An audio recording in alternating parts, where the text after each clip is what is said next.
Bienvenue dans cette deuxième partie de l'émission BELS, Bien-être, les loisirs et la santé, qui reste donc dédiée à nos seniors. Pour ce faire, nous avons donc tout à l'heure présenté nos invités, mais pour ceux qui nous rejoignent, on va refaire un petit tour. Madame Chantal Verquinte, rebonjour, qui est donc enseignante à l'université pour la filière enseignant en activité physique adaptée. C'est ça. Madame Cuche-Christel, une chroniqueuse que vous avez l'habitude de voir, psychologue. Oui. Monsieur Kadebi Grégory, qui est donc prestataire de services pour le sport adapté. Oui, bonjour. C'était votre structure qu'on a vue dans la première partie qui parlait du sport sur ordonnance en EHPAD. C'est exactement ça. Et je vous l'avais promis, elle est avec nous, Madame Borel, que je vous présenterai de la façon suivante. C'est notre aîné, notre senior du jour sur le plateau. Bonjour. Alors, commençons par vous, Madame Borel. Madame Borel, on va vous présenter un peu plus. Vous êtes à La Réunion depuis quelle année? Depuis 1958, le 26 avril exactement, j'ai débarqué par un super Constellation à Gillot. Et qu'est-ce qui vous a amené à La Réunion? Ah, mon histoire est un peu spéciale. Il y a eu le pape Pie XII qui a écrit une lettre qui s'appelait Fidei Donum, où il demandait aux chrétiens engagés dans les vieilles églises d'Europe d'aller aider dans les jeunes églises à la formation.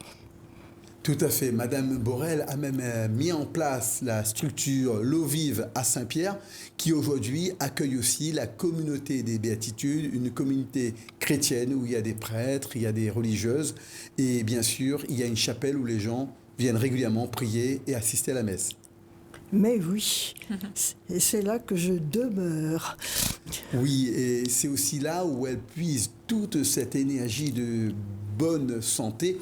Pour ceux qui ne nous rejoignent que maintenant, ne manquez pas d'aller revoir la première partie où on voit Madame Borel faire du vélo. Je dis bien faire du vélo. Elle pédale, elle va à la messe tous les dimanches matins. Elle ne manque pour rien au monde ce trajet, sauf quand il pleut. Elle y va à pied, à 1 kilomètre de là.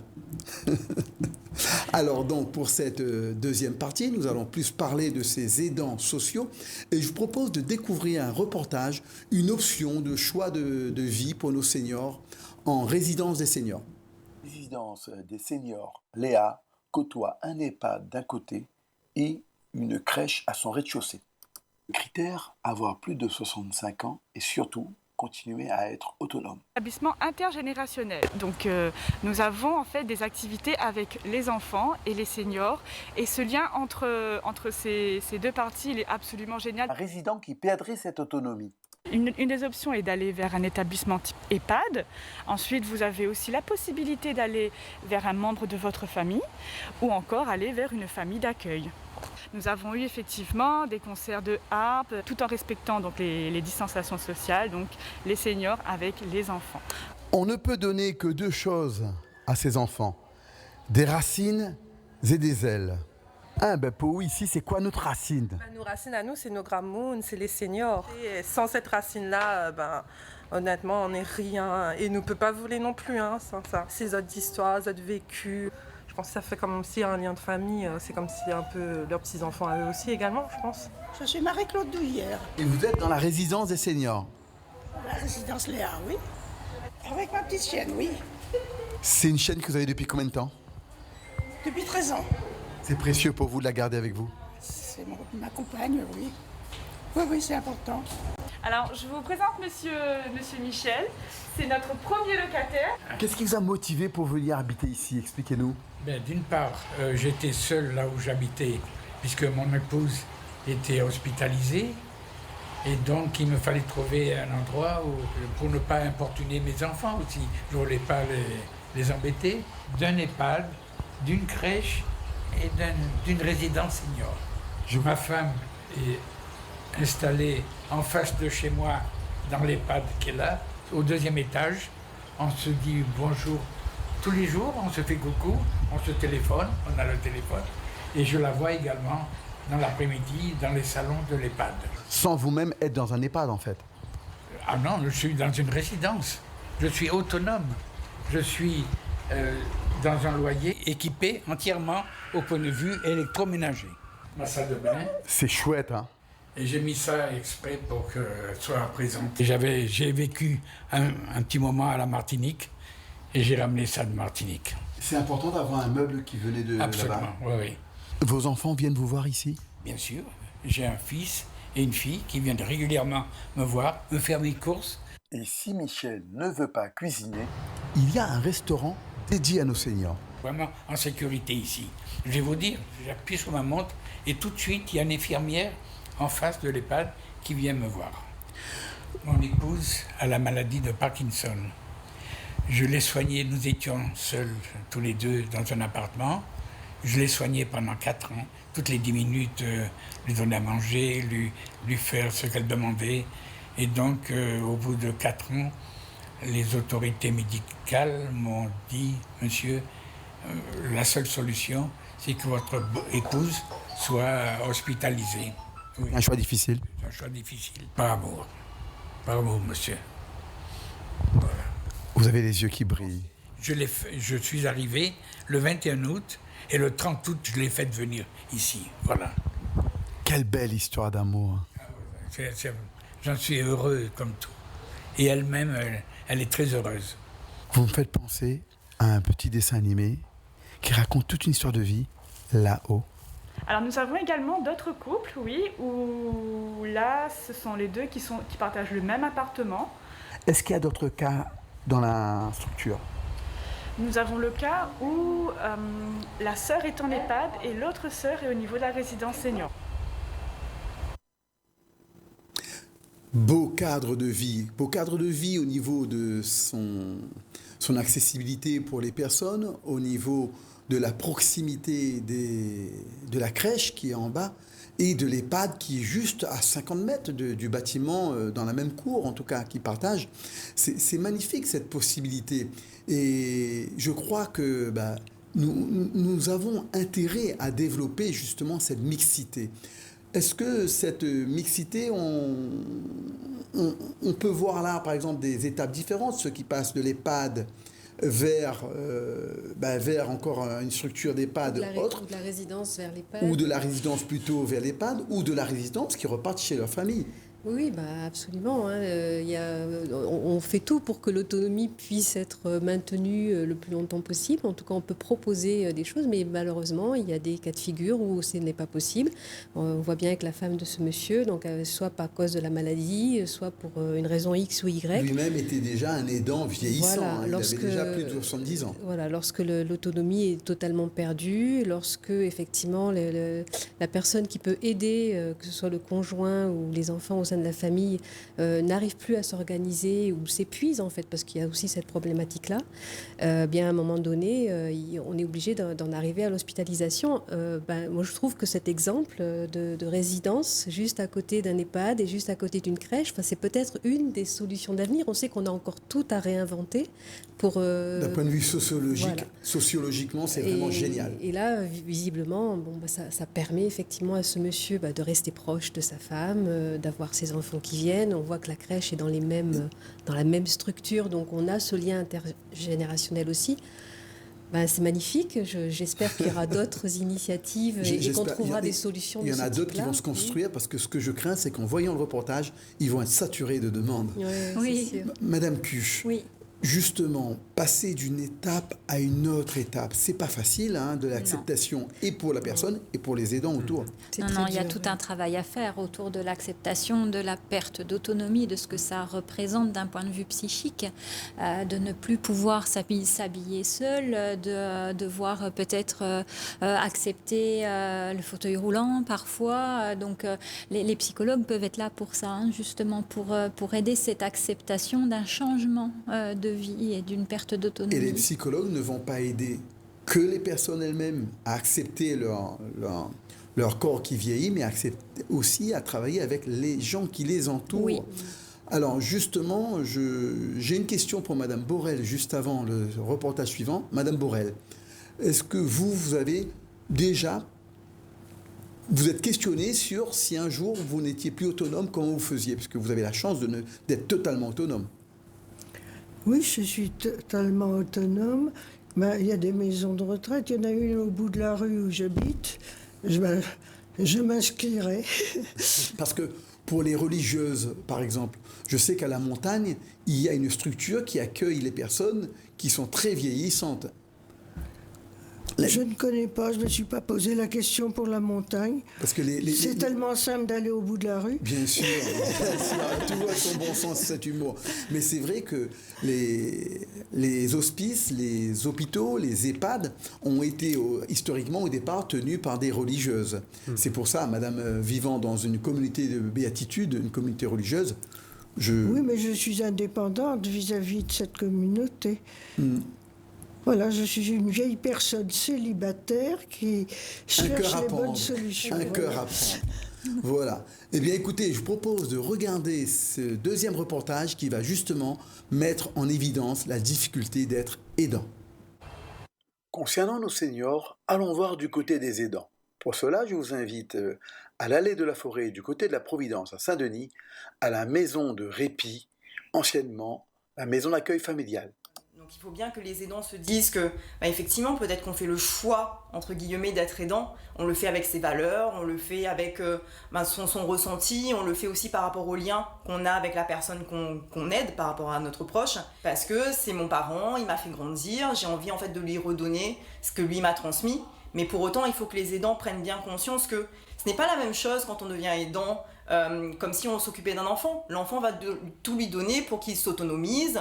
Lorsque l'on devient aidant d'une personne âgée notamment, eh bien, il va y avoir de la régression. Il va falloir qu'on s'adapte au fil du temps à l'état de dépendance qui va être de plus en plus prenant. Et forcément, ça aura un impact sur la personne en elle-même, ça va avoir un impact sur sa vie familiale, sa vie conjugale, sa vie en tant que parent, ses loisirs. Donc tout ce qui est la personne en fait et tout ce qui entoure l'aidant va être chamboulé. Donc vous avez les structures, vous avez les maisons de retraite, vous avez les EHPAD, vous avez des accueils temporaires. Dans les hôpitaux, il y a aussi la convalescence, les maisons de convalescence. J'ai familiarisé ce mot aidant il n'y a pas longtemps parce que je ne savais pas que j'étais une aidante. Avoir un enfant en situation de handicap depuis la naissance. Et celui qui est aidant familial pour une personne âgée et donc dépendante. Mais l'idée que notre parent, il était comme avant, donc on ne veut pas le voir vieillir. Et puis on a peur aussi de faire des bêtises, on ne sait pas comment. Et autour de nous, vous avez les associations, vous avez beaucoup de structures actuellement, mais qui peuvent nous aider, ne restons pas seuls. Alors vous avez les infirmiers, les psychologues, les assistantes sociales, et j'en passe. Si je suis devant vous aujourd'hui, c'est que je me suis fait aider. La maison de répit donc, a été construite dans le but d'offrir une solution supplémentaire en fait, aux aidants de toute la Réunion pour leur permettre d'avoir une structure leur permettant de confier leur aidé, que ce soit des aidés qui sont porteurs de handicap ou des aidés qui sont dépendants de par leur âge, de bénéficier d'un accueil, que ce soit en journée ou sur le temps d'un séjour, pour permettre aux aidants de souffler, de s'accorder du répit.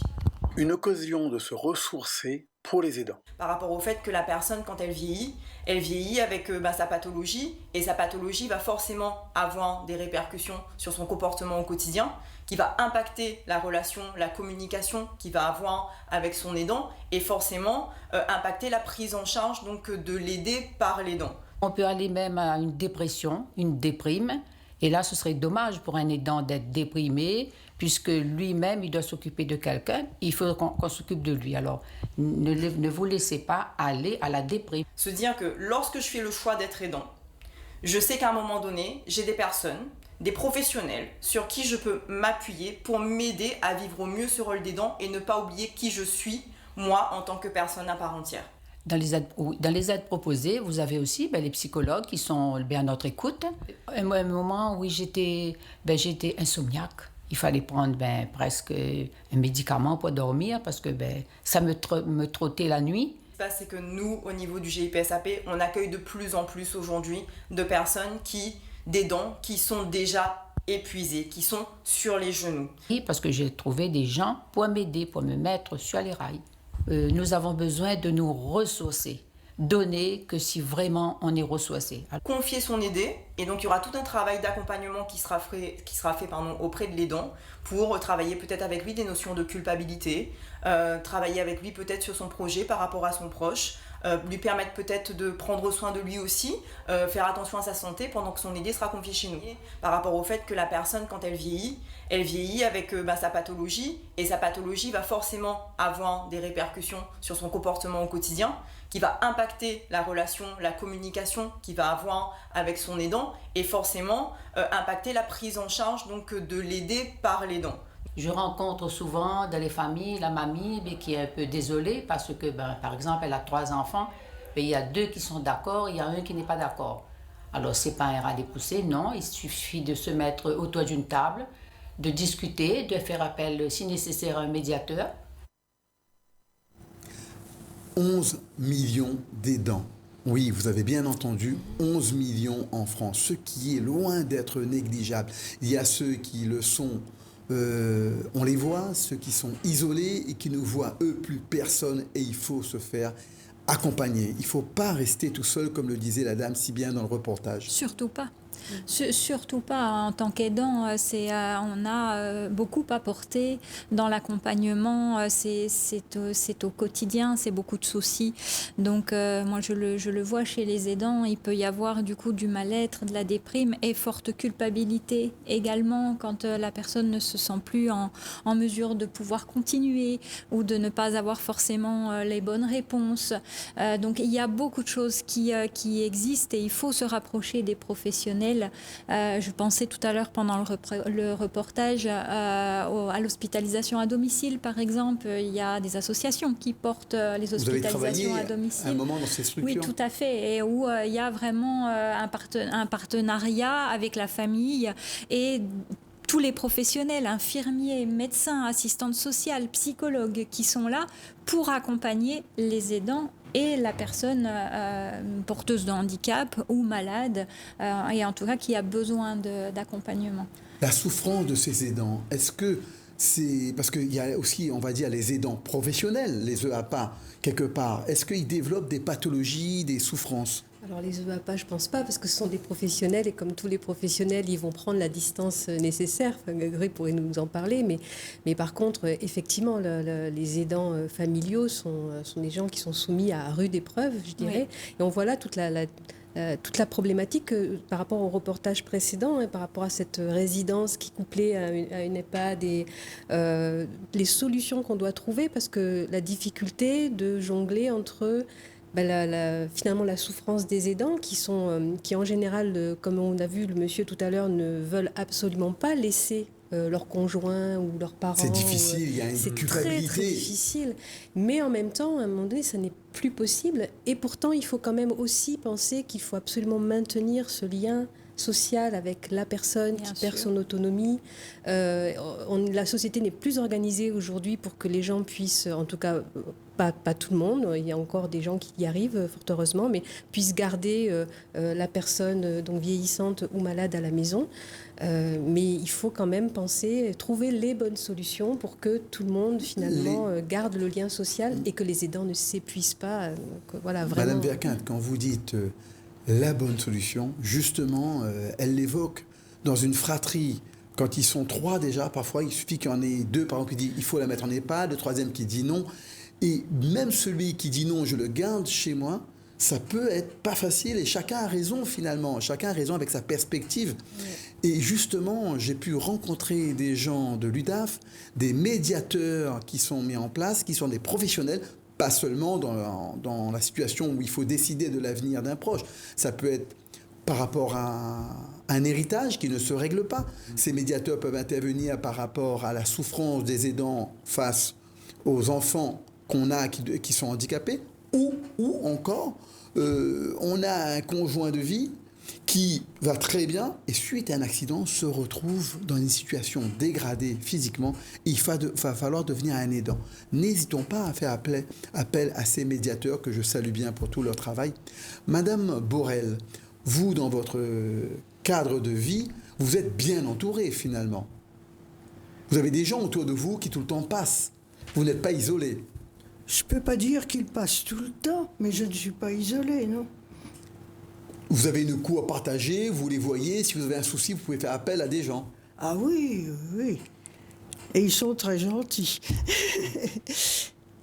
Et alors, Madame Borel, Vous, quel est votre secret de cette santé, de cette dynamique de vie qu'on voit bien, que vous maintenez? Alors, mon secret, ça, on me le demande souvent. L'autre jour, j'ai été me faire vacciner contre la Covid-19 et la secrétaire médicale prend ma fiche d'inscription et me dit 97 ans, mais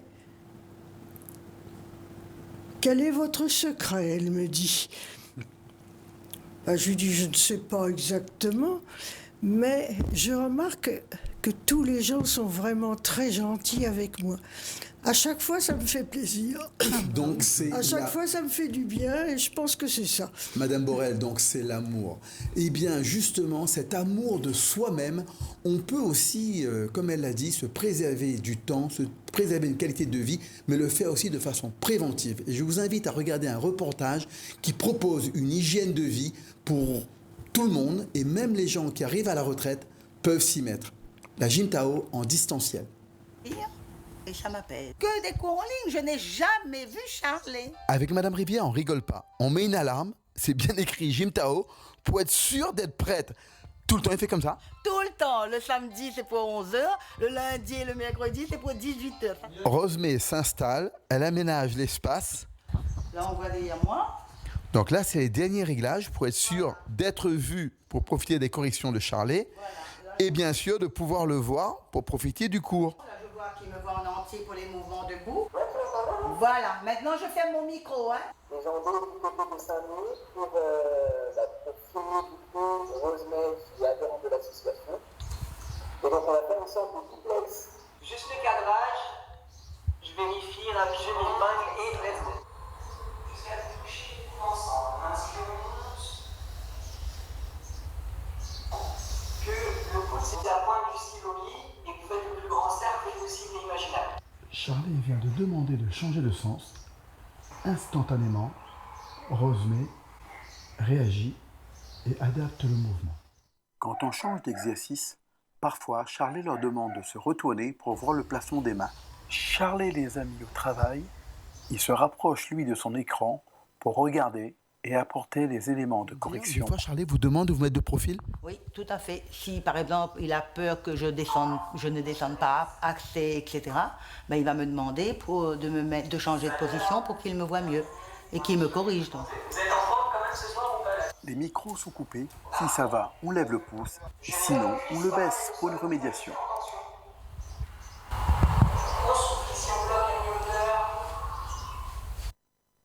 En ce moment précisément, Charlie est collé à son écran. Il regarde chacun de ses participants et il prodigue ses conseils.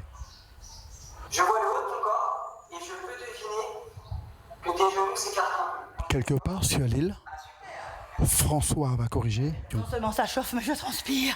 La séance a démarré il y a à peu près 15 minutes. Il y a bien de la transpiration et pourtant, chaque mouvement est lent. Si je lui monte mon pied, il me dit oui, fais attention et je ne vais pas à la douleur surtout. Et il adapte. Oui, tout, j'ai le droit de faire ça, hein. J'ai demandé à mon médecin et au kiné aussi. Travail d'équilibre sur une jambe.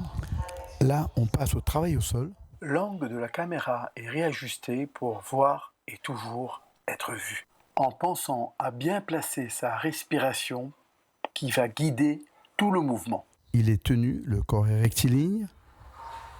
Les bras sont tendus et la respiration est bien présente. Quand c'est un mouvement mécanique, le risque c'est une blessure. Donc on fait aussi attention évidemment, mais quand c'est un mouvement énergétique, on engage d'autres choses derrière et on suppose aussi d'autres choses derrière, donc c'est d'autant plus important. Ok, et ça a tremblé? Les abdominaux sont certes sollicités, mais grâce au tremblement, les glandes surrénales aussi vont être stimulées. Attentive aux consignes, elle regarde bien. Avant de se placer, la sudation est plus que présente. Des étirements pour terminer la séance. C'est la phase finale du cours, forme de salutation que Charlie a ritualisée. Bloquez la respiration, le corps est détendu et l'attention est dans les poumons. Et super, merci beaucoup. Passez une très bonne soirée et on se retrouve samedi matin. bonsoir à tous, bonne soirée. On s'éponge un peu de cette transpiration. Oui, surtout avec les lunettes et la buée. Rosemée. Là, je suis bien. J'ai même proposé à des amis et de la famille de métropole. Moi, je suis très contente de ce que ça peut m'apporter. Voilà, et je le conseille véritablement. On connaît les centenaires d'Okinawa qui associent une hygiène de vie à un mode de vie physique où ils vont pêcher, ils vont travailler l'agriculture. On a vu Madame Borel qui, bien sûr, a sa pratique physique en faisant du vélo. Quand il pleut, c'est de la marche. Et elle a 97 ans, elle est en forme. Il y a toujours cette pratique. Justement, elle peut être préventive. Est-ce que vos patients le demandent, cette pratique ? Ah, mais j'ai des patients qui me demandent quel type de pratique ils pourraient adopter, et donc pouvoir leur parler de différentes pratiques, c'est très bien. Et là, l'idée du distanciel, pour moi, c'est formidable. Pour des patients qui auraient des difficultés à se déplacer, c'est ou des difficultés sociales à communiquer avec les autres parfois. Oui, ils n'ont pas de problème moteur, mais ils n'ont pas envie de sortir de chez eux. Tout à fait. Très bien. Et Madame Verquinte, alors, cette gym Tao. Oui, alors là, on voit un exemple de cours en distanciel qui s'est beaucoup développé pour beaucoup de disciplines depuis les confinements. Donc on peut remercier Rosemée Rivière d'avoir accepté qu'on aille la filmer chez elle. Mais elle est adorable. J'ai été accueilli gentiment, simplement, mais je peux vous dire, on la salue. Rosemée, vous êtes adorable. Alors, effectivement, elle semble adorable, et en plus, moi je voulais, j'ai pas encore eu l'occasion de l'appeler, mais je voulais lui dire bravo, parce que c'est quelqu'un qui ne pratique cette gym qu'en ligne depuis quelques mois elle seulement. Elle le dit bien, elle n'a jamais vu Charlet en vrai. Et en fait, elle est extrêmement appliquée, elle pratique vraiment très très bien. Et donc ça veut dire aussi que la pédagogie adaptée qu'on peut mettre en place en ligne peut permettre d'avoir un vrai suivi. Charlet est magnifique, c'est pas le seul, il y en a d'autres qui proposent d'autres disciplines. Un véritable encadrement. Mais en tout cas, c'est très bien. Écoutez, moi je suis très content de tout ce qu'on a pu voir, mais je fais appel au sentiment, à l'amour, et on a fait revenir Frédéric Geron pour nous donner cette conclusion. De mon côté, je vous dis à bientôt. Ne manquez pas de nous retrouver le samedi à 12h10, le jeudi à 16h30. Frédéric Geron, la conclusion vous appartient. Écoutez, moi, j'encourage en tout cas à toutes les personnes de prendre soin de ces seniors. Quand on regarde la beauté, l'énergie et tout ce qui en dégage, je ne peux que me réjouir et de dire aussi qu'un jour, on aura peut-être cet âge-là, on ne sait pas. Mais tout ce qu'on souhaite, c'est qu'il y ait aussi des enfants et des petits-enfants qui puissent nous aimer encore et prendre soin de nous, afin que toute cette génération puisse véhiculer l'amour que nous avons besoin chaque jour, que ce soit dans le Covid ou hors Covid. Mais en tout cas, que cet amour avec un grand A puisse encore faire briller tout ce qui nous donne de pouvoir faire en ce moment encore, c'est de nous aimer et de partager tout un patrimoine. Merci. Votre conclusion me renvoie à quelqu'un que j'ai promis de saluer, parce qu'elle fait un travail magnifique pour répertorier l'accessibilité aux gens qui sont avec handicap, pour les seniors. Madame Cuche m'en avait parlé. Oui, alors Madame Coulombelle qui vient donc d'ouvrir un site internet, laréunionpourtous.re. Eh bien, rendez-vous pour retrouver tous ces gens-là le 11 et 12 juin au domaine Palsade pour les journées dédiées aux seniors, aux porteurs de handicap et à leurs aidants que nous avons évoqués aujourd'hui, mais pour bien d'autres aussi raisons, bien d'autres causes que nous tenons à cœur à porter. À bientôt.